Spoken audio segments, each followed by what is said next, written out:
BFM Business, la librairie de l'écho. Les livres d'hier et de demain. Bonjour Marjorie. Bonjour Emmanuel. Marjorie, notre bibliothécaire du jour qui nous emmène dans le futur, ou plutôt dans les couloirs d'un ministère du futur. Oui, c'est un livre qui a fait grand bruit lors de sa parution en novembre 2020. Ouais. Le Financial Times l'a encensé, Barack Obama l'a même mis dans sa célèbre liste et il vient tout juste de paraître en français. Alors c'est ce qu'on appelle une climate fiction, c'est de la science-fiction mais qui a pour sujet le réchauffement climatique. Alors on est dans un futur très proche, en 2025, le monde entier suffoque sous la chaleur et une canicule vient de faire des millions de morts en Inde.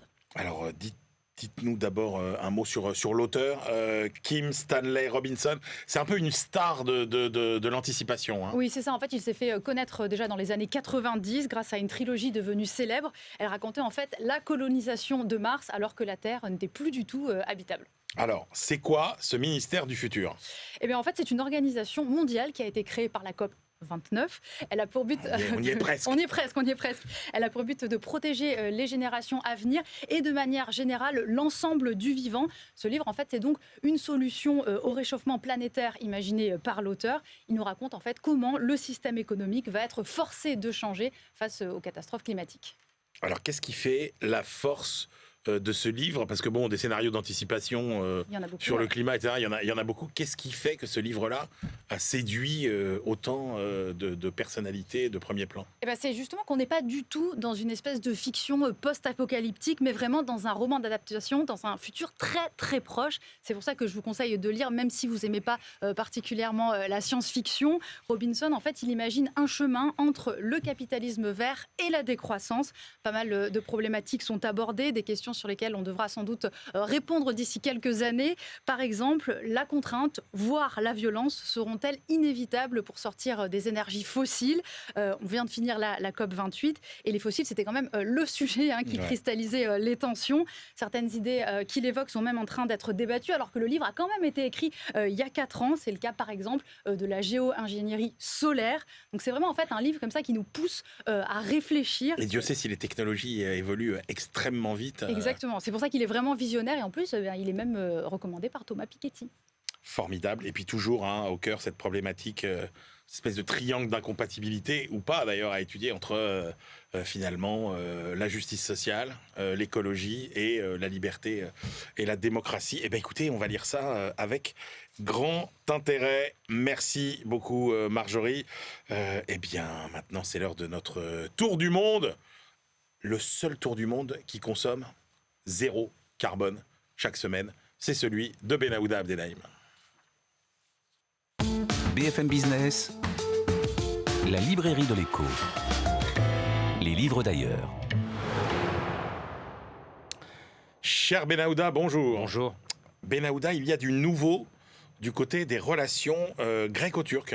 Oui, la dimension environnementale. Alors le 7 décembre, la Grèce et la Turquie ont conclu une quinzaine d'accords et de protocoles couvrant de nombreux domaines, allant du tourisme à l'électricité en passant par le commerce et les transports. Il se dit qu'une nouvelle page, une nouvelle ère s'est ouverte entre Ankara et Athènes. L'un des textes signés porte sur la coopération environnementale, notamment pour faire face aux sécheresses et aux inondations. Il y a 6 mois, bien avant cette période de concorde gréco-turque, 4 universitaires grecs ont rédigé ce document publié par l'Eliamep. L'Eliamep, c'est la fondation grecque de politique européenne et politique étrangère. Andreas Tergiou et ses collègues ont voulu insister sur les bénéfices mutuels, selon eux, qu'il y aurait à procéder à un rapprochement au travers de l'environnement. Pour eux, les 2 pays sont confrontés à des menaces communes pour la biodiversité et les activités de pêche, ainsi qu'à des défis essentiels en matière de sécurité climatique et de protection des écosystèmes. Problème parallèle, voire similaires, qui ne peuvent pas être résolus, selon les auteurs, que par des actions transfrontalières conjointes par-dessus les antagonismes d'ordre géopolitique. Mettre de côté tout ce qui a empoisonné, je cite, la relation bilatérale. Face aux redoutables menaces climatiques qui devraient frapper de plein fouet la Méditerranée orientale et la mer Égée, écrivent-ils encore, cette coopération gréco-turque n'est même plus une question de choix, mais de nécessité, voire de survie. Les auteurs appelaient notamment de leur vœu un nouveau paradigme commun en matière d'énergie, où la course à l'extraction d'hydrocarbures, de gaz, de pétrole dans cette région commune doit être remise en cause dans son ensemble. on voit quand même que le sommet du 7 décembre n'a pas emprunté cette voie.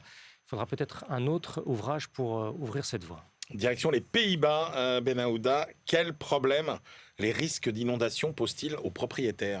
Oui, il y a un décalage entre prise de conscience et action. Cette menace climatique donne lieu aussi à une réflexion au sein de la Banque centrale néerlandaise, la DNB. Un économiste de l'institution s'appuie ici sur 2 enquêtes menées auprès des propriétaires immobiliers aux Pays-Bas. David Jan Janssen relève que la proportion de ceux qui détiennent des propriétés à risque est 10 points plus susceptibles de considérer une inondation comme la principale menace pour leur logement. Mais ils sont 5 points au-dessous de la moyenne des opinions à envisager une amélioration de l'efficacité énergétique de leurs propriétés. Donc c'est une contradiction à 15%, voire une étrange incohérence, selon David Janssen, ce qui implique, d'après lui, de revoir l'ensemble de la communication publique autour du risque d'inondation et de submersion marine aux Pays-Bas. L'auteur relève combien la foi ancrée en l'effet protecteur des digues néerlandaises influe sur l'action, ou bien l'inaction plutôt, du propriétaire. Ceux qui ressentent la plus grande confiance dans ce système de protection sont nettement moins susceptibles d'envisager des améliorations de la qualité de l'environnement. Il faut rappeler que ce qui est appelé là-bas les travaux Delta, le plan Delta, achevé initialement en 1986, qui a duré des décennies, c'est ce qui a permis de former le plus important ouvrage au monde de défense contre la montée des eaux maritimes. Selon l'agence néerlandaise de l'environnement, 59% du territoire national est vulnérable.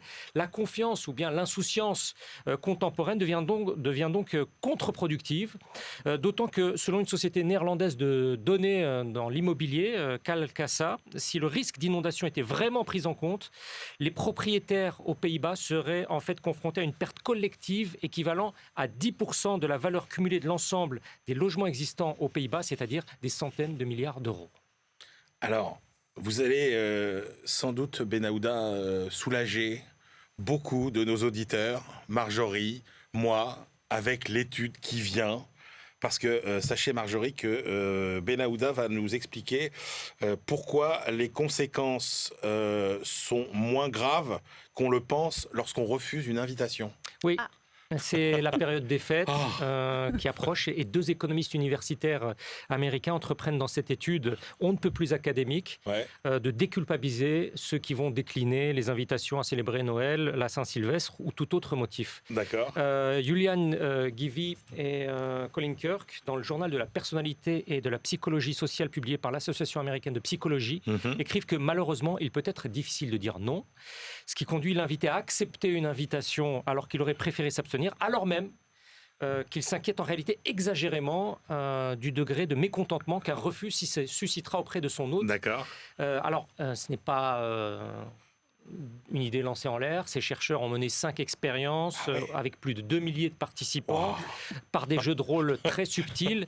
Alors, il faut vraiment se concentrer pour comprendre ces jeux de rôle, lire et relire, ce qui est quand même assez difficile. Mais on aboutit globalement à ce que le niveau de désagrément soit supérieur chez celui qui accepte à contre-cœur d'aller à une fête que dans le cas de celui à qui on répond non, je ne peux pas venir. Une forme de surestimation des conséquences négatives existerait donc chez l'invité. Et cela ne vaudrait pas que sur le plan théorique, mais aussi dans une expérience scientifique, celle qui a été menée. Et parmi les participants, on relève notamment que certains entretiennent de véritables relations, des amis, des familles. Et d'après les auteurs, les résultats restent similaires, qu'on se connaisse ou qu'on ne se connaisse pas. Dans le raisonnement, somme toute, ce n'est pas bien grave de répondre non, pourvu que la motivation soit effectuée convenablement. En clair, il suffit d'être poli.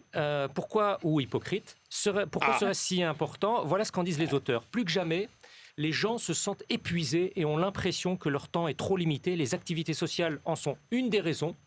Mais comme si ces chercheurs étaient eux-mêmes rattrapés par cette culpabilité diffuse, ils concluent de la sorte. Cependant, notez que nous ne préconisons pas que les gens déclinent toujours les invitations, puisque les relations sociales sont un élément crucial de la vie. Ça veut dire que le petit mensonge de courtoisie pour décliner une invitation... ça marche bien. Voilà. C'est pas si malhonnête que ça, finalement. Mais ce n'est pas conseillé par ces... C'est pas conseillé. Merci beaucoup, Ben Aouda, pour cette moisson d'études étonnante, originale, comme d'habitude. Allez, c'est l'heure de nos ultimes choix. BFM Business, la librairie de l'écho. Les livres de la dernière minute. Jean-Marc Daniel, quelle est votre ultime sélection pour aujourd'hui? Alors, c'est pas vraiment un livre, c'est un documentaire qu'on trouve sur YouTube qui s'appelle 3 000 milliards, les secrets d'un État en faillite. Non, attendez, Jean-Marc, vous moquez mon anglais, vous nous parlez de YouTube. YouTube, oui. YouTube. Voilà. Allez. Bon, enfin, tout le monde a compris. Allez, tout le monde a compris. Voilà. Bon, c'est de la basse vengeance. Et donc, revenons à l'essentiel. Pourquoi à l'essentiel? Parce que ce documentaire a fait un peu plus de 1 million de vues. C'est pour ça que je me permets d'en parler, parce que j'interviens assez abondamment dans ce documentaire. Et donc, c'est de l'autopromotion en plus. Voilà. C'eût été inélégant de s'assurer effectivement une forme d'autopromotion. Non, vous nous en parlez surtout parce que ça fait un carton. Alors, ça fait un carton et c'est intéressant parce que ça prouve la conscientisation de la population vis-à-vis de ce problème de dette publique. Ça a un succès qui était, à mon avis, assez peu envisageable, d'autant plus qu'il est fait par Contribuables Associés, qui est une association qui mène un combat juste, mais relativement peu connu. Et donc, faut mettre la caméra sur Christian, là. Et donc, j'invite maintenant qu'il y a 1 million de personnes qui l'ont vu, les personnes qui ne l'ont pas encore vu, à rejoindre le club de tous ceux qui ont appris enfin pourquoi nous étions si endettés. Vous l'avez vu, Christian? Non, pas du tout, mais je vais. Ça m'a donné envie de faire un bon papier de commentaires sur ce. Exactement. Je vois très bien un petit peu le type d'argument qui peut être développé, surtout si Jean-Marc Daniel est très au cœur d'un documentaire réalisé par Contribuables Associés. Non, moi j'ai pris quelque chose de sérieux. C'est le livre.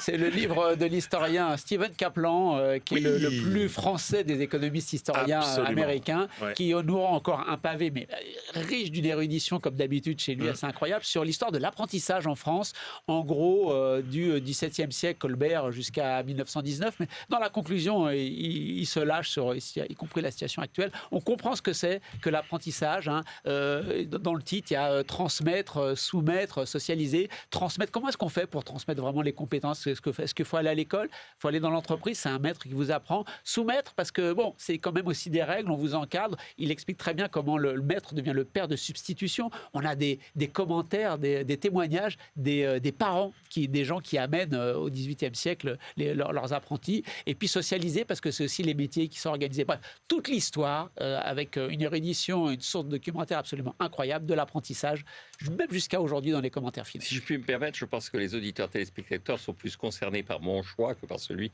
de Christian. L'érudition...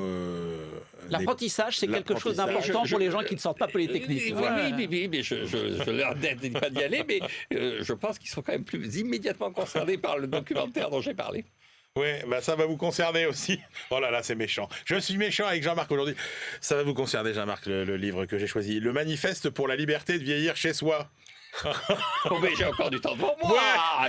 Absolument. C'est pour ça que ça ne vous concerne que de très loin, sous la direction de Laurent Permas, avec les dessins de Xavier Gors. Vous savez, Xavier Gors, c'est celui qui dessine le pingouin tout le temps, qui le met en scène. La vie devant moi, chez moi, dit-il, avec son petit dessin d'ouverture. Non, j'ai trouvé ça très intéressant parce qu'effectivement, c'est un défi considérable, le vieillissement. Et là, on a un livre finalement qui balaye et étudie beaucoup d'idées reçues sur la possibilité ou non de vieillir chez soi par rapport à la possibilité d'aller en EHPAD par exemple. Et donc c'est un livre que j'ai trouvé extrêmement instructif, qui présente beaucoup de solutions. Certaines sont méconnues, certaines sont peu appliquées, mais on y apprend beaucoup de choses. Et finalement, je trouve que c'est un livre positif qui donne le moral.